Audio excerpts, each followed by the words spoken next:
Market में क्या right है और क्या रॉन्ग है by way of trading is a very fine line. और मुझे याद है एक बार कोई कोर्ट केस हुआ था किसी किसी मैटर का, जिस पर भी सेबी ने कोई उनके ऊपर ऑर्डर दिए थे और उन्होंने अपील किया था। और उसके बाद उसने जो डिफेंडेंट था उसने जज ने बोला कि तुमने इस शेयर को 100 रुपए पे बेचा था 10:15 पे, और उसी शेयर को 150 रुपए पे तुमने 3 बजे जाके वापस खरीद लिया। तो ये तो बिल्कुल इलॉजिकल बात है, इससे हमें लगता है मैनिपुलेशन। बोला सर आप नहीं समझे, मार्केट ही इलॉजिकल चीज है।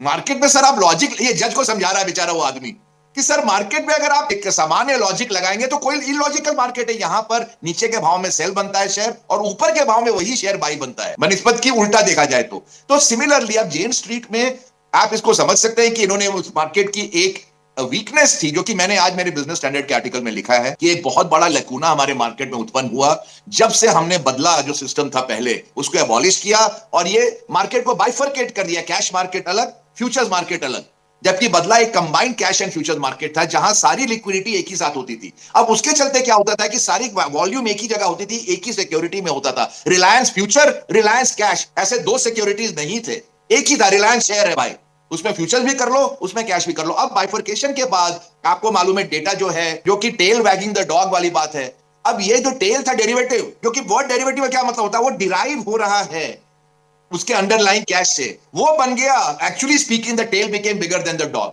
जेन स्ट्रीट ने इसको समझ लिया। अब आप इस पे डिबेट कर सकते हैं कि इन्होंने गेम कर दिया, फायदा उठा लिया, या इलीगल चीज किया। अब जहां तक मुझे बात समझ में आ रही है, अगर किसी ने इलीगल किया है और उसको आप 1 हफ्ते के अंदर वापस एक उसको अनुमति देते हैं वापस आने का, तो शायद शायद इलीगैलिटी उतनी बड़ी भी नहीं थी। हम तो यही उसके एनालिसिस कर सकते हैं। But the fact of the matter is ये हुआ सारा कुछ क्योंकि मार्केट की लिक्विडिटी को हमने फ्रैगमेंट कर दिया into cash and into futures.